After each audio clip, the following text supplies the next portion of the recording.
Welcome to Div Tech 101, aka Black Mantle. So we're going to be discussing information technology, also known as IT. In today's episode on our channel, we're going to take a look at Google Workspace and we're going to take a look at Office 365 and compare the cost of what it looks like for business and personal and professional users.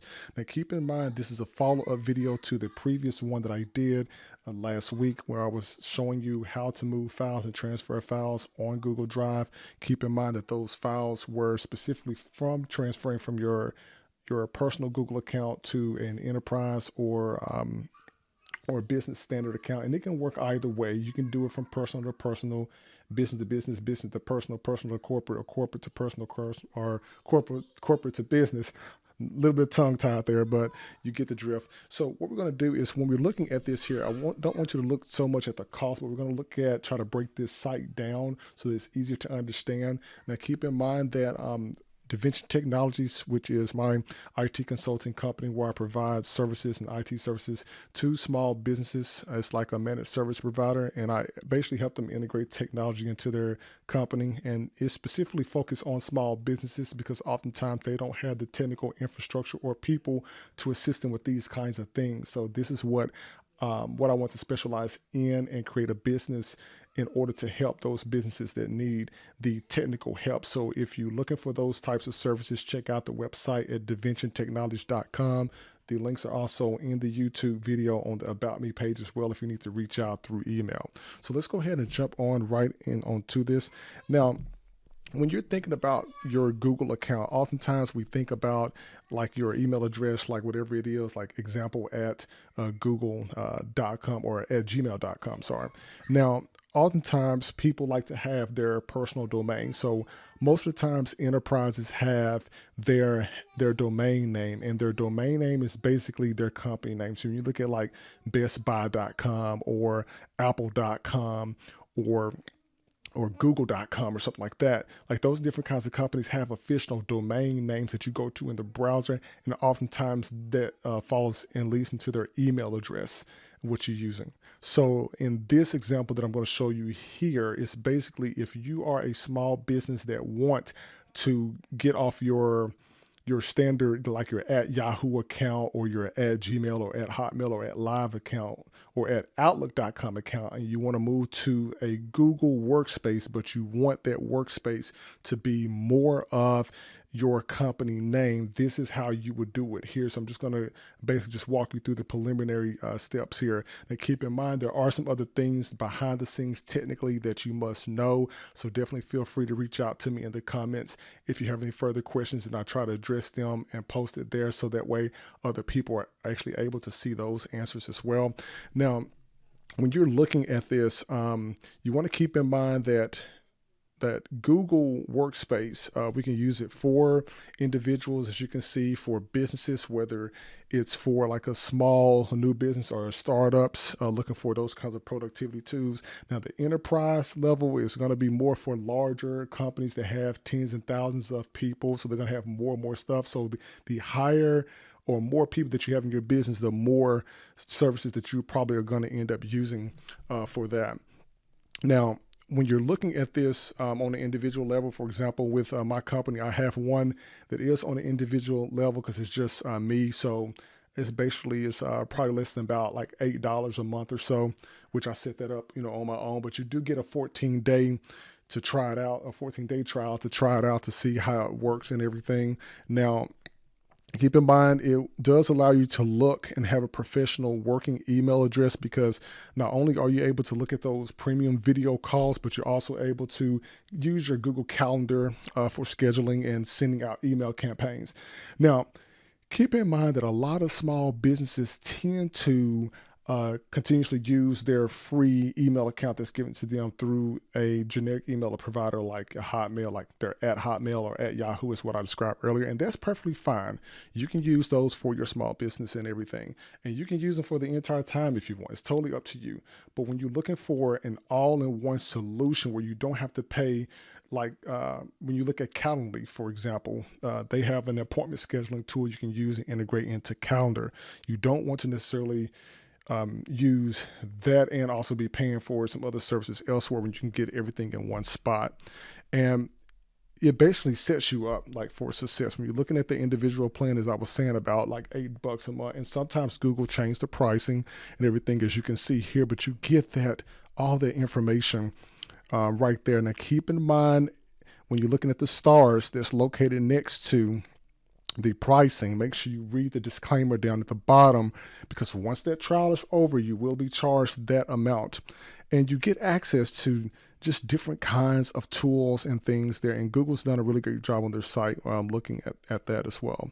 Now, when you're looking at the products, keep in mind that oftentimes a lot of people like to use their locally installed Microsoft Word, Excel, PowerPoint, and Publisher and things like that, which what you would have here, and when you look on the Microsoft site for business, you have the Word, Excel, PowerPoint, Teams, Outlook, Exchange, OneDrive, and SharePoint all in the cloud, but you can also download it to your computer. Google pretty much has the Google apps, which you can download directly to your computer. You can download the apps directly to your computer, but it's still going to point you to the cloud in order to open up the information there. And so Google Docs is Google's version of Microsoft Word. Of course, Calendar is Calendar, and then Sheets is more like what Microsoft Excel will be here, and then your Drive is like what OneDrive will be in Office 365. Google Slides is used for, it's like it's used like Microsoft PowerPoint. Now you also have Meeting, which in Google is called Meets, but in OneDrive or in Office 365, it's called your Google Teams. And that's where you start your meetings and stuff. Now with Google Chat, is switched from Chat, Hangouts, and then back to Chat. But you can also chat within the messaging application as well in Office 365. Now the pricing is a couple of dollars off here and there. To be honest with you people, it just really depends. I'm not going to sit here and say that one's better than the other. I've used both. I like both.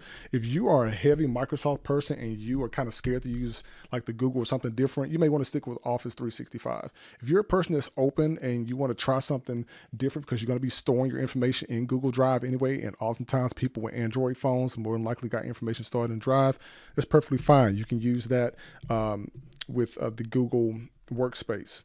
And it does the same thing. You can basically download those files. It's like a .x and a .xls and upload and download your .csv files in Google Drive, as well as in OneDrive as well. So it's about the same. Now, when you're looking at this, I know a lot of you are going to want to go straight to the pricing, which is fine. Definitely go to the pricing, take a look at it, because when you notice, when you're looking at the business and enterprise, you notice that the starter for the Google Workspace is at $6 for the business starter, but in Office 365, the basic business one is like at $5. So there's about like $1 difference there.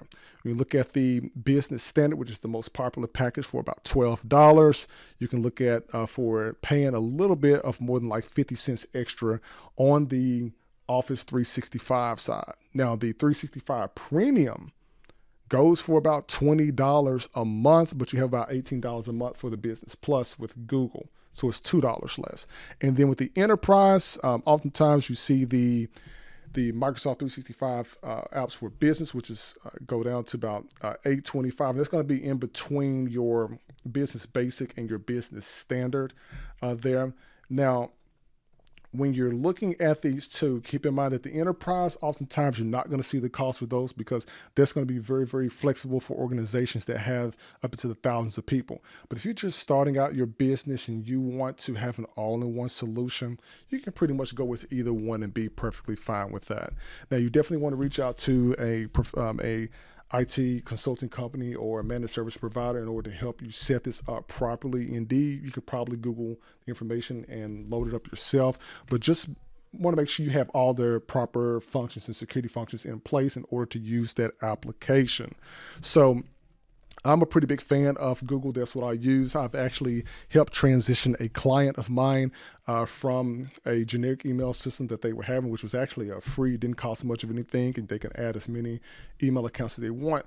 But the issue was my client at the time needed something that was going to be more collaborative for they to be able to work with their teams, also store information, also collaborate and work within email and chat with each other. So eventually transitioned them to Google Drive, and it was it took a few hours, probably up to like a week, to make sure everybody was working. Everybody had their login information and everything. So for me, it was a little, it was a little bit easy because I've been doing this for a long time, and I'm in the technology field, as most of you know, not only on the desktop support, but also studying the IT policy and law as well. So if you definitely have some questions about that, do not hesitate at all to reach down in the comments.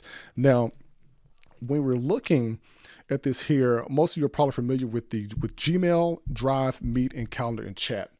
Those are probably the most familiar applications that most people really like and actually use.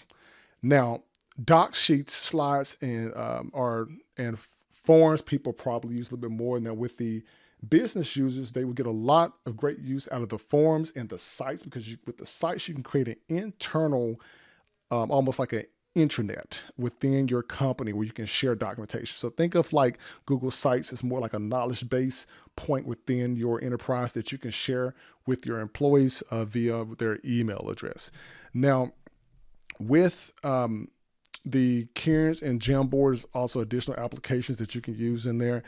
Keep in mind, when you're looking at the number of participants in the meeting with the business starter, you can only do 100 participants in a meeting. If you have the business standard, you get an additional 50 users up to, the 150 plus the recording functionality. So if you're doing training or tutorial videos with another employee or employees, you can pre-record those meetings and then share that link out to Drive and post it maybe like in a repository in a sense so that you can share to those users. Now, you also have the security and management controls as well across all of these, so that way you're able to keep your domain secure for the users that you have. And also you have that enterprise support there as well. So you have standard support in your business starter, but you have the enhanced one that's in the business standard. Now, there is a bit of a difference in cloud space. You have the 30 gigs with the business starter, and you have the 2 terabytes of cloud usage in your business standard. Now, keep in mind, it takes a lot to use up 30 gigs. If you convert those Microsoft Office files to Google Gmail files, for example, if you edited a file in Microsoft Word and then you took that file, you uploaded it to Drive, but you converted it to a Google Doc, it will not count against that 30 gigs of space or that 2 terabytes of space. So that's a hack right there for you to keep as much drive space as necessary. And you can read across all the other different points here. The higher you go, the more technical it's going to get, and more things and security functions that you are going to want to control with that. So keep that in mind as you go through this. You will understand and go through, how everything works and everything. And this is just an example of what I was talking about earlier. You get that personalized email address. I mean, it just makes your business look much more professional when you have that address. Now, keep in mind, this is not saying that you have to have this. You can still use your standard Yahoo or Hotmail or whatever account that you have out there. This is just if companies want to get that more professional and clean look. This is the way to go here, whether you choose O365 or Google Workspace. Now, check out the trial, and you definitely have to put a card on file, of course. Check it out. If you don't like it, just cancel it and move on to whatever other application that you want to use. Now, they do offer different kinds of plans. The flexible plan, I think, is like really cool. If you know, okay, hey, I'm not going to hire anybody for a couple of months, maybe 6 to 7 months, you can probably get away with just purchasing a bulk number of users up front. If you like the flexible plan, meaning your turnover is kind of in and out, you can make that a little bit more flexible if you want within there. So you definitely want to contact like the sales team at Google, get more information with that. I've seen it on both sides. I've done it for clients who have a standard. They say, hey, I want to purchase this amount of licenses here, and we just go with that and add as we need to go. And then I've worked with clients as well where you have a flexible account where you're able to add more people if necessary. Now, there are add-ons that are sold separately, so you can look at that. for your Google Meet hardware, and that's actually like cameras that you can get to put in your conference rooms if you have them. Digital whiteboards. You can get the digital whiteboard as well, also in the business standard. It's our starter pack for the Google Meet. The Chrome Enterprise allows you to, if you purchase Chrome boxes or Chrome bits, or like your Chrome, the desktop all-in-ones, like the Acer ones or whatever, you can actually add those into your Google domain, so that way when you set them up, you can set up like a guest account, or your end users can log in with their email address. The Google Voice application allows you to use a cloud-based telephone solution, and there are many other ones that are out there, but since you're already paying for something, you can pretty much use that to like make and transfer those calls as well. So that's pretty much it, and wraps up today's episode with going through this information here. Definitely take a look at that Office 365 one and just kind of see which one that best fits you.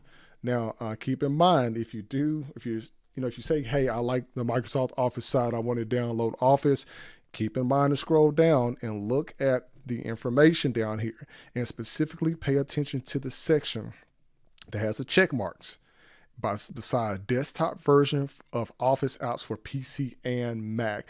That means that you are able to download the local files to install Microsoft Office on your computer from the cloud. You cannot do that with the basic 365 package. You have to have a 365 business standard and above in order to download that, okay?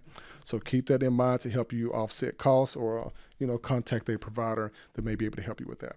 So that's all I want to go over with you in today's episode. Definitely subscribe to the channel. Once again, on the podcast, Black Mantle is basically a podcast that I started where we discuss technology topics that's going to talk around about IT, so they can range from anything that's got to do with technology. And we discuss technology topics and trends on there.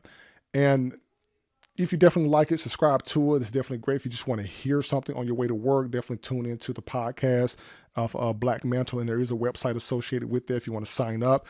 Also, for Davinci Technologies. Davinci Technologies is my IT consulting company, and that's where I help small businesses integrate technology into their company. This basically allows me to provide them with different services and everything. So if you're looking for a technology company in the area that want to provide those services to you and help your small business grow and find that digital mark and help you integrate and educate your staff and your people with technology principles, do not hesitate to reach out to me at all. My information is in the contact for us. You can send us an email or reply to comments on the YouTube channel. Like, listen, and subscribe, and look forward to bringing more technology topics to you soon.